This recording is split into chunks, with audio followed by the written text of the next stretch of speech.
Creatures of the night. It's your girl Tati. Let's talk about predictions for Double or Nothing.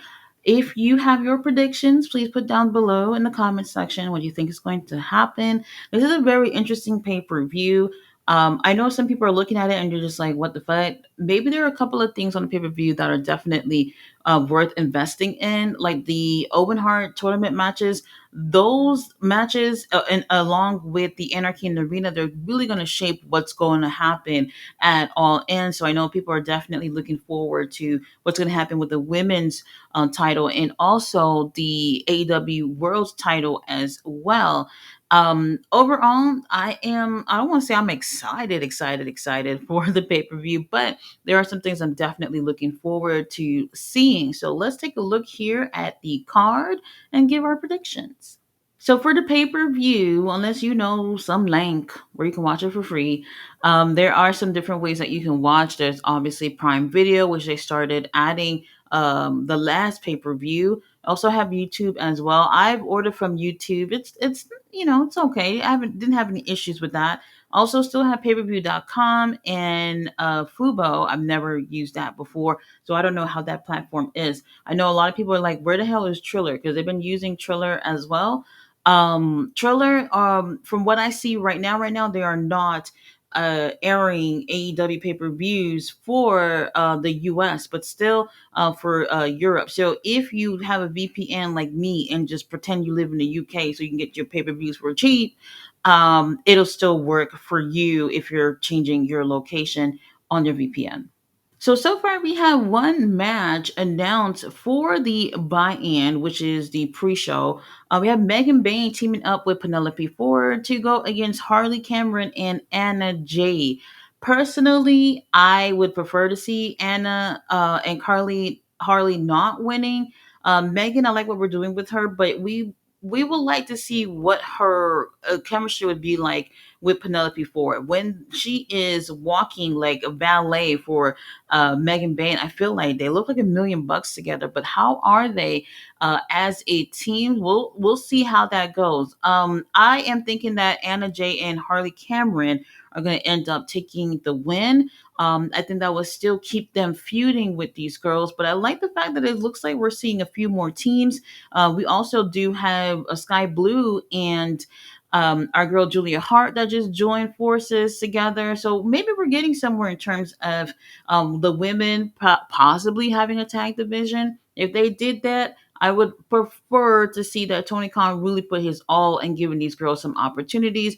But at least for the buy-in, Anna Jay, Harley Cameron, I think they're taking the win. Now, on to the main card, we do have a stretcher match with Pastor Briscoe and Ricochet. A lot of people saying this match was random. Honestly, it's not. They've actually had run-ins with each other since I don't want to say since Ricochet got there in the very beginning, but they've had several run-ins with each other. So it's not necessarily a random. For me, I don't think whoever wins that it truly matters. I don't know where it's going to go in terms of a feud with these two guys. So it doesn't really matter to me. Ricochet, I feel like he's on a high right now. Yes, he's taken some L's and he's taken some wins as well. But as a heel, he has grown tremendously. And if we're looking to get some title on him, this is definitely a step in the right direction for him to take the win. I don't know who will actually take the win, but my hope is for Ricochet because he actually needs it. The company should be doing something big with him. Oh, the AEW Tag Championships on the line. The Hurt Syndicate going against the Sons of Texas. For what reason? I have no idea. A lot of complaints from the fans on this. Like even people who like Dustin are just like, I like Dustin, but why are we doing this? I thought it would have been better for Crew to have this opportunity. Would Crew have been on the show with Hurt Syndicate and win? Absolutely not. But opportunities are very important, especially for those who don't have titles, Tony Khan. So I think it would have been a best case scenario giving this opportunity to another team. But it looks like the company was looking to do a champion versus champion type of situation. And honestly, I'm not against that.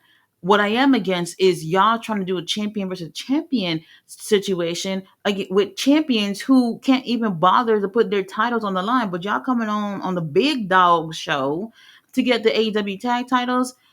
I don't like it. Her Syndicate, I know it for a fact. I don't even have to watch this match. I know they will be retaining. There's no reason why the Sons of Texas should end up taking the win. But I do hope here no interference from MJF, because honestly, they don't really need MJF to interfere with this. I'd rather the Hurt and the Kid end up winning clean and make an example out of the Sons of Texas. But I do want to see things pick up for the tag division. I love Hurt and the Kid. These guys are just amazing to look at. They're great in the ring and they have this aura about them that you want your champions to have. However, it's not enough in terms of what they are doing for the tag division, because they've been doing so much in terms of focusing on MJF that the tag division is not getting enough of the Hurt Syndicate. So hopefully this is a step in the right direction to pick things up, at least up until we get to All In. Another tag match. FTR going against Nigel McInness and Daniel Garcia. People have complained about this one too. For me, I know where we're going. I know where we're going. If Tony Khan has been reading my emails, then I know where we're going. This is a warm up for Nigel. Nigel, he needs to be getting in the ring.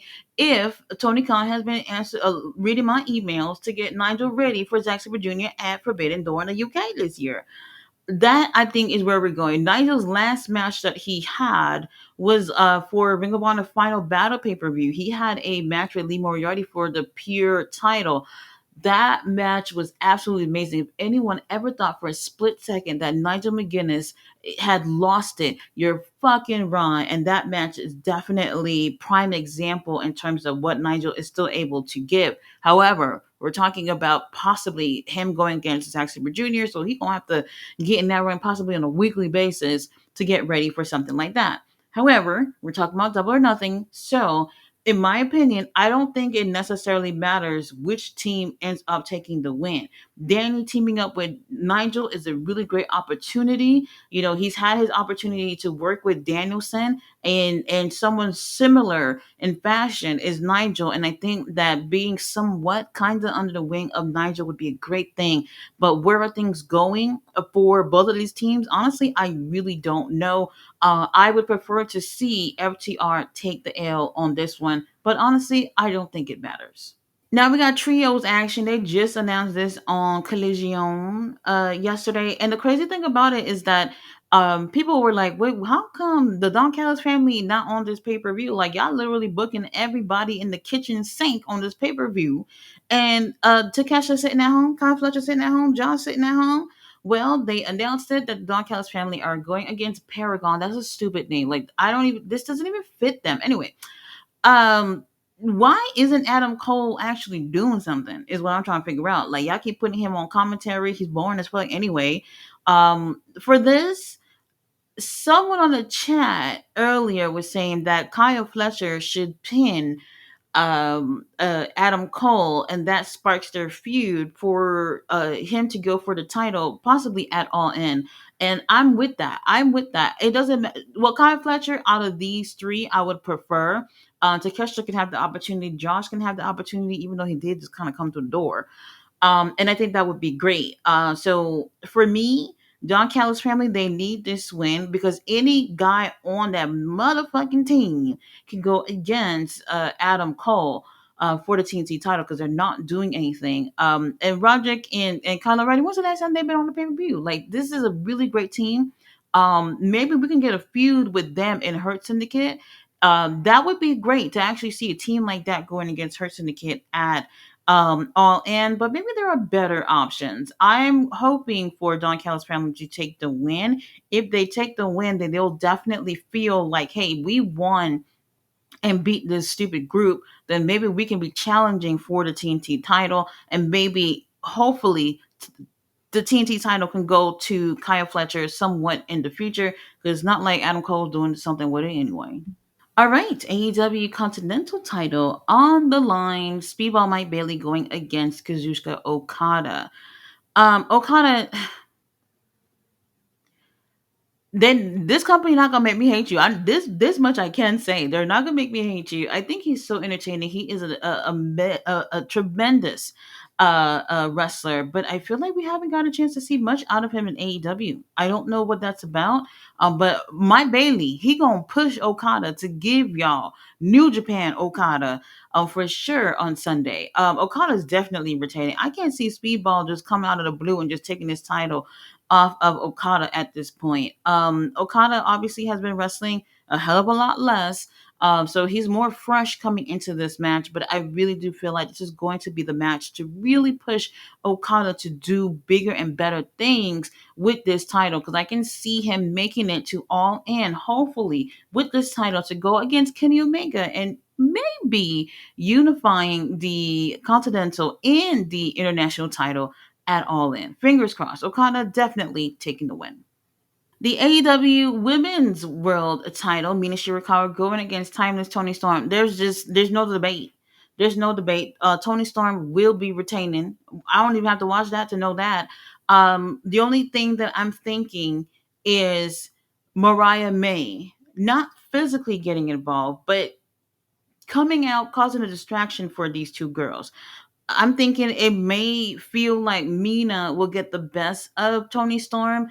And when Mariah comes out, distracting both of them, Tony Storm goes and take advantage for the win. Hopefully not with a roll up, but something where we can just see, okay, well, Mariah's back and Mariah's causing a stir big enough to distract these girls still. I don't necessarily want to see Mariah and Tony feuding, but I would like to see something with Mariah and Mina perhaps being friends or something, because these girls are best friends in real life. But I would like to see something where everybody can shut the fuck up about Mariah going to WWE. Homegirl is not going anywhere. Tony Storm definitely not losing that title on Sunday. Now, the Owen Hart Cup Tournament Finals match for the women's, our CEO, Mercedes Moné, going against Jamie Hayter. I do not mind it going to either one. I'm totally okay with either one of them winning. For me, if Jamie wins, it would be nice to see her win clean. However, I'm still going with seeing Athena and Mercedes at All In. I know we got the match a couple of weeks ago, but I'm still hoping for it. Uh, I can see Athena getting involved here and physically getting involved, costing CEO the match. And why not have these two girls go at it at All In? If Mercedes end up winning, that would be great too. But what happens to Jamie Hayter if she loses and don't get an opportunity to go for the big one at All In? Because remember this: if CEO goes over to win this match and goes to the women's world title match, TBS title will not be on the line unless she loses it prior to All In. And honestly, I don't see that happening. So honestly, best case scenario for me, I think for the company itself would be Jamie Hayter to go. But then again, CEO has been on a motherfucking roll. That would be great to see her, after being a belt collector for the past year, go on to get one more title, or at least an opportunity to get one more title with the women's title. So that would be great too. But I am actually hoping just a little bit more for Jamie Hayter to take the win. Now we have Anarchy in the arena. We have the Death Riders teaming up with the Young Fucks to go against. I honestly, I don't know what we would call this team, but we were talking on the chat the other day about it being just called Swerve's House, right? Isn't that typically what we would call it? Kenny Omega and them abs, Lord have mercy. Teaming up with Swerve, the Ops, and the Willow Nightingale. Tony Khan, thank you for putting a couple of brain cells together and putting the women in this. I absolutely think this is a big deal for them to have the girls in this match. This is a really big deal. This can go so many ways. Preferably, I would like to see the Death Riders win. Don't y'all all throw y'all tomatoes at me. I know y'all not happy about it, but I would actually like to see it. There can be interference with several wrestlers coming to get involved, and it's going to be completely legal. Gabe Kidd, definitely, I could see him getting involved. Jack Perry could be a return. If anybody returning Jack Perry, a lot of people are saying Eddie Kingston. Eddie Kingston is still on that couch. I don't see Eddie Kingston getting up to be in this. Imagine Eddie breaking his leg and being on the shelf for this long and coming back to do this the first time. as he's coming back into the ring. That would be absolutely insane. In terms of Swerve's team, it could be, well, I was thinking maybe Hook, even though none of us will care about that. But I don't know what his condition is. Last time we seen Hook, he was throwing up in the ring and shit, so I don't know how he is physically, so I'm not sure. Orange Cassidy is another one that could possibly return for this match. Other than that, I don't know who else would actually help. It has to be someone who has had issues with the Death Riders. One other person that can get involved to be part of either side is Chris Statlander. Statlander did a promo last night on Collision where she kind of was warning Willow, maybe from herself, I'm thinking. I'm not sure where that was going, but it would be cool to see Statlander help Willow. Some of y'all did not see the ending of last week's Collision because apparently they had other things to give on Max, so they cut Collision short. But Statlander came out just out the tunnel to come out to help Willow, but didn't end up helping her because Willow was able to, help her own or whatever. It would be interesting to see her help Willow, and Willow just be like, "Fuck it, we're friends again, I guess." But even more interesting for her to attack Willow and join the Death Riders. Why the fuck not? I would be cool with it. Imagine if Marina and our girl Statlander teaming up together to be another women's tag team on the company. Tony Khan, would you fucking give me a call and maybe I can help you book your shit? Anyway, Death Riders for me, I would like to see take the win. What happens if babyface team doesn't win? Like what's going to happen for them? I'm not sure, but I can definitely see some surprises and a hell of a lot of shenanigans going on here. My guess is the Death Riders for the win. And for the main event, yes, main event, they did announce that this is the main event of the show. Now, William did say in his last promo that he petitioned with the company for them to be dead last. They said, look, I don't care if we're going to be rolling around in Moxley and the young fuck's blood or whatever, but we're going to be last because we're going to tear this shit up. Hangman and William. This is for the finals for the Omen Hard Cup. Winner of this match will be facing John Moxley. I'm pretty sure John Moxley making it to All In with that title at All In. I have put all biasness aside on this, and I am looking at both of these guys' time in AEW. And William has, in the past year, the company has been shoving him down our throats because they know that this guy is freaking brilliant in the ring. He's one of the best wrestlers. I will not deny that. But then we have Hangman Adam Page, who could actually be considered to be one of the pillars of AEW because there ain't no pillars anymore over there anyway. And he has held the AEW World Title during a time that everybody was just like, "Fuck him." CM Punk is here. His title reign really, it just it was like you're champion at the wrong time, unfortunately. Since then, we've seen Hangman rise from the ashes slowly. Had an amazing feud with Swerve, and I feel like he's one of the main characters in AEW. William as well, but like I said, he's only been here for what, a year or something like that. So he hasn't been there that long. But his talent in the ring is you can't deny it at all. He's definitely one of the best guys in the ring. However, my choice that I would love to see win this is Hangman. My choice in terms of prediction on who will win this is Will Ospreay.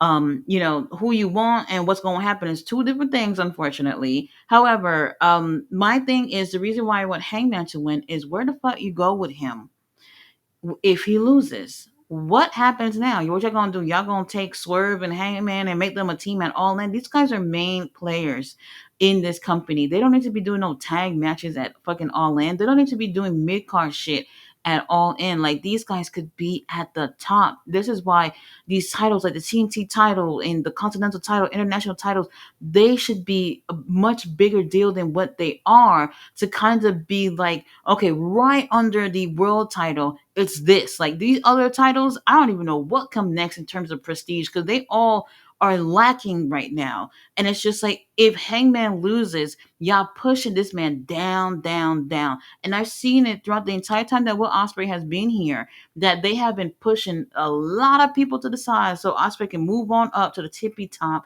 Honestly, I don't necessarily like that shit, but I get it. It's business. You want to have the best wrestler, being at the top of the company. I understand. Hangman, baby, we praying, but I don't know about you winning. Will Ospreay is my pick in terms of who will win, but Hangman, you have 110% my support, in hoping that you will end up taking the win. This is going to be very interesting because, like I said, this is shaping up what the important matches for All In, the women's title and the world title.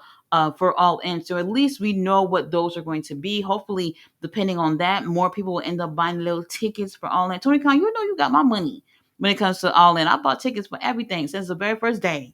So I'll be there. I'll probably be disappointed about a couple of things, but while we're there, hopefully John Moxley ends up retaining. If William ends up going over to All In, look, don't all throw your tomatoes at me, but we'll see. This looks like a really, really interesting card because some of them we could do without, but overall, those last three matches on the card are what are most important because these things are what's going to take us into All In. So you guys, thanks for watching my prediction video. Let me know down below what y'all think is going to happen. I will see you guys on Sunday for the live stream. And if you can't tune in for that, I will be doing a review as always. See you guys then. Bye.